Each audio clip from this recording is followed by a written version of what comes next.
Bismillahirrahmanirrahim. Assalamualaikum warahmatullahi wabarakatuh. Waalaikumsalam warahmatullahi wabarakatuh. Alhamdulillah nahmaduhu wa nasta'inuhu wa natubu ilaih wa na'udzu billahi min shururi anfusina wa min sayyiati a'malina. May yahdihillahu fala mudilla lahu wa may yudlilhu fala hadiya lahu. Asyhadu an la ilaha illallah wahdahu la syarika lahu wa asyhadu anna Muhammadan abduhu wa rasuluhu la nabiyya wa la rasulahu ba'dah. Segala puji bagi Allah Subhanahu wa taala. Salawat serta salamnya senantiasa tercurah limpahkan kepada Nabi Muhammad sallallahu alaihi wasallam sampai kepada umatnya yang senantiasa menjalankan sunnahnya hingga yaumil qiyamah. Teman-teman yang senantiasa dirahmati oleh Allah Subhanahu wa taala, saya panggil teman karena memang kita seperjuangan, hanya saja beda umur. Kalau teman-teman mungkin ada yang umurnya 20 tahun, ada yang umurnya 17 tahun. Nah, saya masih muda, 16 tahun 10 tahun yang lalu 12 tahun yang lalu. Dan memang forum ini kita namakan Tamasya, taklim maghrib sampai isya. Kenapa kita namakan tamasya? Karena kalau kita runtut dari zaman dahulu, para sahabat, para ulama terdahulu ingin mencari ilmu itu harus melakukan sebuah perjalanan. Yang namanya perjalanan pasti membutuhkan sebuah proses, betul nggak? Kalau kita mau ke Manujaya saja, yang jaraknya hanya beberapa menit dari Bojongnangka, kira-kira perlu perjalanan nggak? Perlu. Nggak bisa langsung kita panggil Doraemon pintu kemana saja. Sebegitu buka langsung ke Manujaya, nggak ada. Kalaupun kita menggunakan pesawat jet, itu pun memerlukan sebuah proses dan perjalanan, walaupun memang lebih cepat. Akan tetapi kalau tidak rahimakumullah, maka kita namakan sebuah tamasya yang mungkin terbetik di pikiran kita. Tamasya itu jalan-jalan. Nah, kita ambil tamasya taklim maghrib sampai dengan isya karena dulu para ulama terdahulu yang sampai hari ini karya-karya mereka, tinta-tinta emas mereka kita kenang, sehingga kita mengenal Allah dan Rasulnya, sehingga kita bisa beribadah sesuai dengan contoh yang diajarkan oleh Rasulullah SAW. Itu mereka melakukan sebuah perjalanan yang cukup jauh.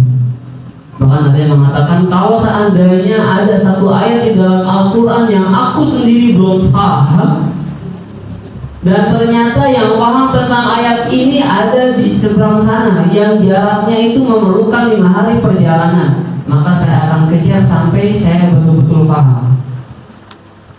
Kalau zaman dulu dengan zaman sekarang, fasilitas perjalanan itu beda. Kalau zaman dulu pakai unta atau pakai kuda, atau lebih banyaknya di antara mereka melakukan sebuah perjalanan dengan jalan kaki. Unta hanya membawa perbekalan mereka selama di perjalanan. Teman-teman yang dirahmati oleh Allah Subhanahu wa taala, kalau 5 hari perjalanan tanpa henti, mungkin diputus makan, kemudian sholat, itu setidaknya dari Tasik ke Bandung. Karena saya kenal bilang seperti itu karena saya pernah jalan kaki dari Jogja ke Solo 3 hari 3 malam. Istirahatnya, mohon maaf, buang air besar atau buang air kecil, makan dan sholat. Istirahatnya hanya itu. Kalau betul-betul ngantuk, tidurnya di tengah jalan. Kalau di tengah jalan, di jalan. Kalau tengah jalan, masalah. Itu sama teman-teman. Karena memang di pondok kita waktu itu, kalau nihai kelas akhir biasanya penutupannya dengan ikhlas, seperti melakukan sebuah perjalanan agar kita betul-betul tahu, kita mencari ilmu itu betul-betul menghayati sebagaimana para ulama mencari ilmu terdahulu. Mereka harus melakukan sebuah perjalanan walaupun hanya dengan 1 hadis. Ingat, walaupun hanya dengan satu hadis. Mereka kejar. Mereka ingin betul-betul paham apa yang disampaikan oleh Allah melalui firman yang diturunkan kepada Nabi Muhammad SAW dan apa yang diajarkan oleh Nabi SAW berupa sunnahnya. Mereka ingin betul-betul tahu tentang agama Islam itu sendiri sampai walaupun satu hadis mereka kejar. Walaupun itu harus memakan biaya banyak, walaupun itu harus melakukan perjalanan yang cukup jauh. Nah, kalau jadi rahimahullah, kita nggak usah kayak gitu, lebay amat. Misalnya, aduh, saya belum tahu tata cara wudhu yang benar seperti apa yang diajarkan oleh Rasul. Saya belum tahu nih. Saya jalan kaki aja lah ke Jakarta, nggak usah. Sekarang kita punya HP, betul nggak? Betul. Tata cara wudhu menurut sunnah Nabi SAW. Telah. Atau kita, tetangga kita, ada Ustaz Ali, ada Ustaz Urwa, ada Ustaz Ihsan, ada Umi Elis, ada Ustaz, ada Ustaz. Tinggal nanya bagaimana tata cara wudhu yang benar. Pertanyaannya, kalau kita sampai saat ini nggak tahu tata cara wudhu yang benar, nggak tahu ngaji, nggak tahu bagaimana tata cara sholat yang benar, pertanyaannya cuma satu, kita ngaji apa enggak, betul tidak? Kita mau ngaji di rumah bisa nggak? Bisa. Pakai HP, misalkan hidayah keluar? Enggak, ceramahnya yang keluar, sekali hidayahnya nggak keluar. Iya betul. Kita ketik ceramah Ustadz Abdul Somad, keluar nggak? Ceramahnya keluar. Ustadz Hanan Ataki, Ustadz Epi Effendi, siapa lagi? Siapa ya? Ustadz Handi Boni, keluar nggak? Keluar. Nah, pertanyaan, kalau saya nggak tahu bagaimana tata cara wudhu yang benar, bagaimana tata cara takbiratul ihram yang benar, bagaimana tumanina di dalam sholat itu seperti apa, saya nggak tahu. Pertanyaannya cuma satu, bukan ilmunya yang nggak ada, kemana sayanya? Makanya rahimahullah, untuk menjadikan solusi agar kita mudah mencari ilmu, terutama di kampung Bojonegoro ini, maka kita adakan bersama tamasya ta'lim maghrib sampai dengan isya. Karena mungkin kalau 24 jam kita nggak bisa. Ada di antara kita yang sekolah SD, yang kelas 5-6 ini, ada yang SMP, ada yang SMP, bahkan ada yang kuliahan. Dengan aktivitas yang begitu padat, setidaknya satu hari 1 jam kita mempelajari ilmu Allah Subhanahu wa Ta'ala. Karena ilmu Allah Subhanahu wa Ta'ala itu lebih penting dan lebih wajib dibandingkan ilmu-ilmu yang lain. Ilmu fisika, ilmu matematika itu kita perlu. Ilmu biologi, ilmu-ilmu yang lain kita perlu untuk belajar. Akan tetapi jangan lupa bagaimana tata cara ilmu di dalam agama itu sendiri harus betul-betul kita pelajari. Kita tahu matematika, kita tahu fisika, kita tahu biologi, bagus. Tapi itu menjadi tidak bagus kalau kita sendiri tidak tahu siapa Allah Subhanahu wa Ta'ala. Maka kita adakan tamasya ini agar kita semua betul-betul tahu siapa Allah, betul-betul tahu siapa Nabi Muhammad SAW, betul-betul tahu apa yang diperintahkan Allah dan apa yang diajarkan oleh Rasulullah SAW. Makanya nanti mungkin kita ada fikihnya, kita ada akidahnya, ada sirahnya, ada adabnya, ada hadis, ada doanya. Nanti kita pelajari bersama. Tentunya nanti untuk yang kelas SD tentunya tidak kita gabung SD, kemudian SMP, SMA nanti kita gabung, karena yang SMP di sini kelas 3 ya. Jadi nanti kita gabung aja langsung dengan kelas SMA. Adapun nanti yang kuliahan nanti halaqah khusus bersama Umi Alis. Yang kuliah berapa orang? 2. Nova juga udah kuliah. Semester berapa Nova? Oh, baru masuk. Nah, sini ada yang kuliah nanti. Jangan minder, aduh saya masuk ke tamasya tapi teman-temannya bocil-bocil masih pada ingusan lagi. Nah, nanti kita sediakan ada Umi Elis, LC, lucu sekali. Nanti ada Umi Elis, nanti kelasnya khusus nanti yang sudah kuliahan bersama Umi Elis nanti di kantor. Nanti di kantor kita tempatnya di kantor, jadi biar tidak terlalu besar dan tidak terlalu kecil, cukup untuk sharing-sharing bagaimana tentang masalah fikih wanita. Insya Allah juga menguasai di bidang itu, ada fikih-fikih yang lain nanti insya Allah. Jadi sharing-sharing pembelajarannya jadi bisa sharing gitu, semacam sharing dan sebagainya, nanti bisa sama guys. Itu deh ya. Saya belum kenal tiga-tiganya. Cuma nama Fatwa. Yang sebelah kanan Nova siapa? Safira, Nova, terus Elsa. Mukanya tunggal. Adik kakak ya? Adik kakak semuanya? Masya Allah. Nah, ikhwan fillah rahimani wa rahimakumullah. Mohon maaf ini kepada jemaah, mungkin isanya agak mundur sedikit. Ikhwan fillah rahimani wa rahimakumullah. Ada beberapa kisah yang ingin saya sampaikan agar saya dan kita semua betul-betul semangat di dalam mempelajari ilmu Allah Subhanahu wa taala. Ikhwan fillah rahimani wa rahimakumullah, ketika Allah Subhanahu wa taala menurunkan wahyu kepada Nabi Muhammad sallallahu alaihi wasallam, pengajaran Islam kepada Nabi SAW, kemudian disebarkan oleh Nabi SAW ajaran Islam itu sendiri kepada para sahabatnya. Awal-awal dakwah Nabi Muhammad SAW tidak seperti apa yang saya lakukan pada hari ini. Enak saya, ada mejanya, ada kursinya, mustaminya sudah ada, dikasih minum lagi, gerah ada kipasnya, lapar ada snacknya. Dulu pada zaman Nabi SAW ketika awal-awal dakwah itu sulit. Mengucapkan kalimat la ilaha illallah itu taruhannya bukan keringat. Ya kan, mungkin kalau kita taruhannya keringat hanya jalan dari rumah ke sini misalnya. Tapi dulu para sahabat radhiyallahu anhu ingin belajar Islam kepada Nabi Muhammad SAW, taruhannya bukan hanya keringat, tapi darah mereka. Kita tahu Ammar bin Yasir, tahu? Kenal di mana? Enggak.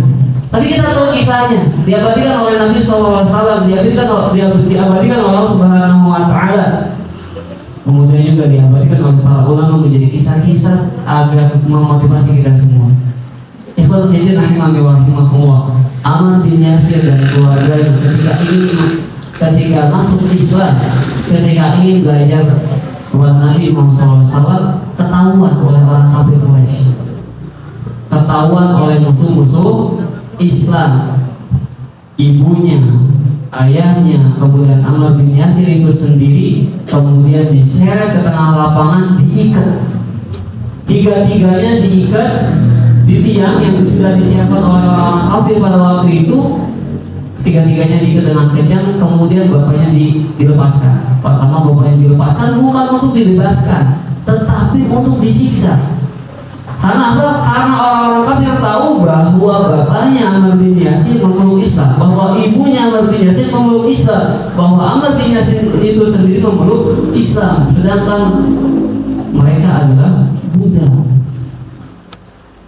Akhirnya bapaknya Ammar bin Yasir dibawa ke tengah dan ingin disiksa. Didatangkan 4 ekor kuda, bayangkan 4 ekor kuda didatangkan oleh orang kafir pada waktu itu. Tangannya ayahnya Ammar bin Yasir itu diikat, yang kanan diikat, yang kiri diikat, yang kanan diikat ke kuda yang satu, yang kiri diikat ke kuda yang satunya lagi. Begitu juga dengan kakinya. Jadi ada 4 kuda. Orang kafir irtad, murtad kamu dari agama Islam, murtad. Kalau nggak murtad, ditepuk kudanya kejam, lantas kudanya langsung lari ke 4-4 yang terbelah. Maka beliau adalah orang yang syahid ketika dalam Rasulullah SAW. 4 yang terbelah. Ngaji barang kamu. Nanti kalau nggak ngaji saya seret pakai kuda. Ada nggak ancaman kita seperti itu? Nggak ada.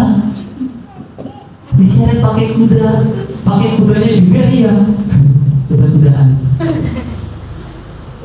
Itulah perjuangan para sahabat dahulu ingin belajar kepada Nabi Muhammad SAW, bukan hanya mengorbankan keringat, tapi yang keluar dari tubuh mereka adalah darah. Yang keluar dari tubuh mereka adalah nyawa, taruhannya nyawa. Setelah bapaknya meninggal, ibunya disuruh murtad, Ammar bin Yasir disuruh murtad.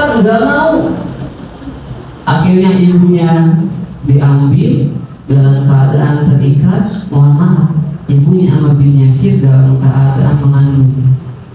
Mohon maaf, dalam keadaan hamil. Kemudian dibentangkan dengan ikat sama tadi. Irtadi, murtad enggak kamu? Kalau enggak murtad, maka akan disiksa. Tapi apa yang dikatakan oleh ibunya Ammar bin Yasir? Ahadun ahad, Allah yang Maha Esa, Allah yang Maha Esa. Beriman kepada Allah dan Rasulnya. Akhirnya pisau yang ditodongkan tadi ditusuk ke dalam perutnya, dikeluarkan jadinya. Maka beliau adalah orang yang wanita yang paling pertama syahid di dalam Islam. Kemudian Ammar bin Yasir. Ammar bin Yasir ini tidak disiksa karena orang kafir Quraisy dahulu punya pemikiran, kenapa Ammar bin Yasir tidak disiksa, biarkan dilepas, biar menjadi gila. Biar apa? Biar menjadi pelajaran bagi para sahabat yang memeluk Islam, bagi sahabatnya Nabi SAW, biar melihat kejadian ini. Kalau kamu masuk Islam, pilihannya dua: disiksa atau bahkan yang kedua sampai melayang nyawa. Itu tawarannya. Jadi biar kapok nih orang-orang Islam pada zaman Nabi SAW. Kalau kamu masuk Islam, nasibnya kayak bapaknya Ammar bin Yasir, atau nasibnya kayak ibunya Ammar bin Yasir, ataupun kalau tidak menjadi gila seperti Ammar bin Yasir. Tapi Allah Subhanahu wa Ta'ala menolongnya sehingga Ammar bin Yasir meninggalnya pun dalam keadaan Islam, dalam keadaan sehat walafiat.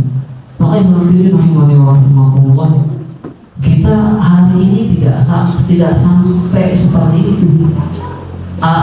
Belajar Islam hari ini tidak sama sebagaimana belajarnya Islam para sahabat di zaman Nabi SAW, yang harus mengeluarkan darah mereka, yang harus mengorbankan nyawa mereka. Tinggal satu, nya mau apa enggak, kita mau apa enggak, itu pertanyaannya. Makanya kalau film rahimahullah, teman-teman yang dirahmati Allah Subhanahu wa Ta'ala, ayo, apapun rintangannya, mau hujan, mau panas, mau salju, mau badai, mau tsunami, belajar. Siap? Siap belajar? Ya. Karena apa yang kita lakukan hari ini untuk mendapatkan ilmu Allah Subhanahu wa Ta'ala betul-betul difasilitasi oleh Allah Subhanahu wa Ta'ala, sehingga sangat mudah. Kita mau belajar apa saja sangat mudah. Tinggal satu, mau atau tidak. Kalau tidak rahimakumullah, mungkin cukup sekian apa yang saya sampaikan pada pembukaan tamasya pada hari ini. Selanjutnya mungkin tadi sedikit semangat agar AA dan kita semua betul-betul semangat di dalam belajar, semangat di dalam mencari Allah Subhanahu wa Ta'ala.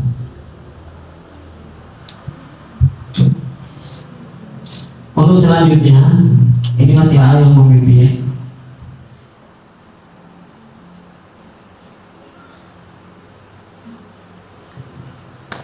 Untuk jadwal tamasya itu sendiri, jadwal tamasya selain malam Rabu dan malam Senin, selain malam Senin dan malam Rabu. Malam Senin kenapa kita liburkan? Karena hari weekend. Mungkin di antara kalian ada yang liburan ke hari Ahadnya, atau memang pernah belajar sepekan full di sekolahnya masing-masing. Hari Ahad kita liburkan, malam Senin berarti ya. Hari Ahadnya kita liburkan. Kemudian kenapa malam Rabu kita liburkan? Karena di sini di Masjid Al-Furqan sendiri untuk malam Rabunya ada kajian umum bapak-bapak, ibu-ibu dan jemaah Masjid Al-Furqan dan masyarakat Bojonegoro, yaitu malam Rabu.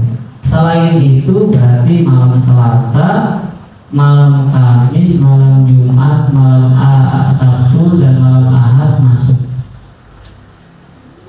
Malam Ahad aku ada acara sama si libur dulu, nanti nanti di WA aja, nanti habis kajian ya gitu. Atau disuruh ngaji, nanti kalau suruh ngaji dia putusin aku.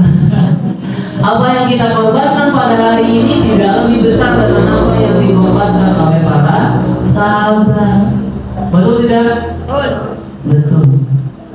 Para sahabat, para ulama ingin mencari satu hadis saja tadi harus mengeluarkan duit yang banyak, harus melakukan perjalanan yang jauh demi satu hadis. Maka kita ini sudah ada ustadznya, sudah ada ustadzahnya, sudah ada tempatnya, fasilitasnya juga sudah nyaman. Kalau hadang ada kipasnya, tinggal kitanya bersungguh-sungguh di dalam mencari ilmu. Siap? Siap?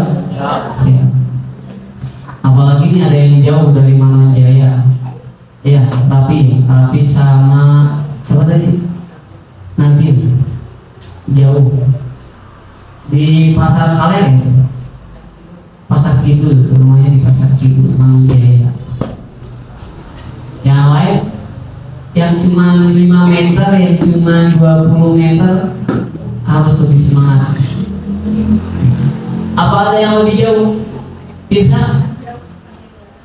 Pasir Batan. Desa Pasir Batan. Gitu ya. Nanti tekankan lagi untuk kelas 5 dan 6 kita adakan kelas sendiri. Untuk SMP dan SMA insya Allah tempatnya di ruangan depan masjid. Untuk hari ini kita kumpulkan di masjid karena hari ini pembukaan tamasya saja. Jadi untuk besok malam Kamis,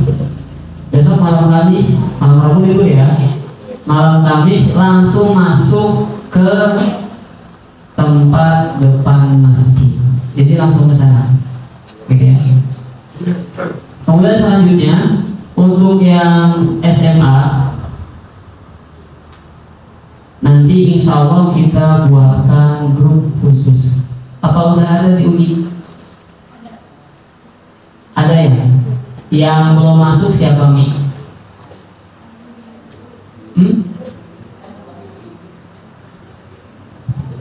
Bawa HP semuanya? Enggak bawa. Umi nanti nomor saya dimasukkan ya. Jelas semuanya? Sebelum tutup, ada yang ingin ditanyakan?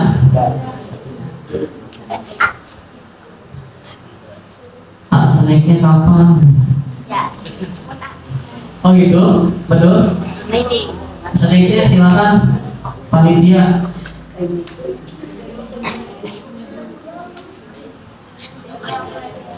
Apa? Jawab pelajaran.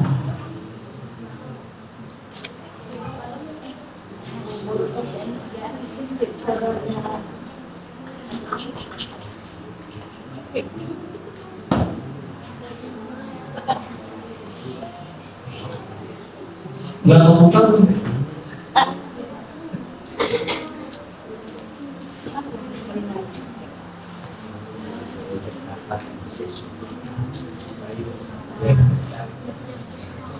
Untuk dialuannya menyusul aja.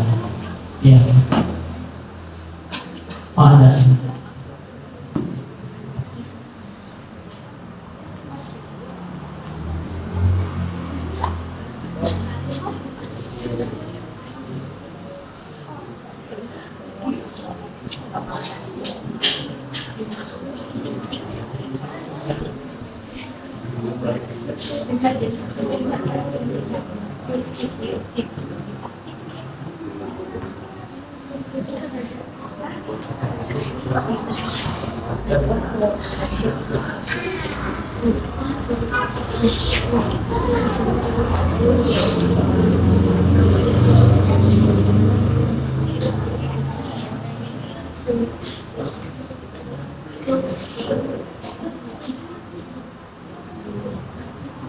Untuk pelajarannya seputar akidah, fikih, kemudian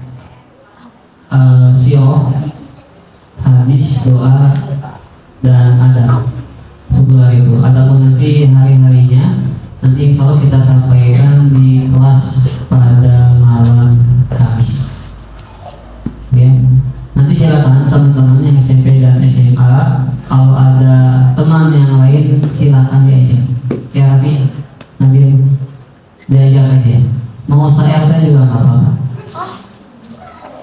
Ya. Yang putri juga Syirsa dan yang lainnya silakan temannya diajak. Yang sekitar sini terutama ataupun di luar Banyuwangi pun nggak masalah. Kita terima, kita sama-sama belajar. Gitu, kalau tidak ada yang ingin dipertanyakan, saya cukupkan sekian. Kurang dan lebihnya dari saya mohon maaf. Assalamualaikum warahmatullahi wabarakatuh. Waalaikumsalam warahmatullahi wabarakatuh.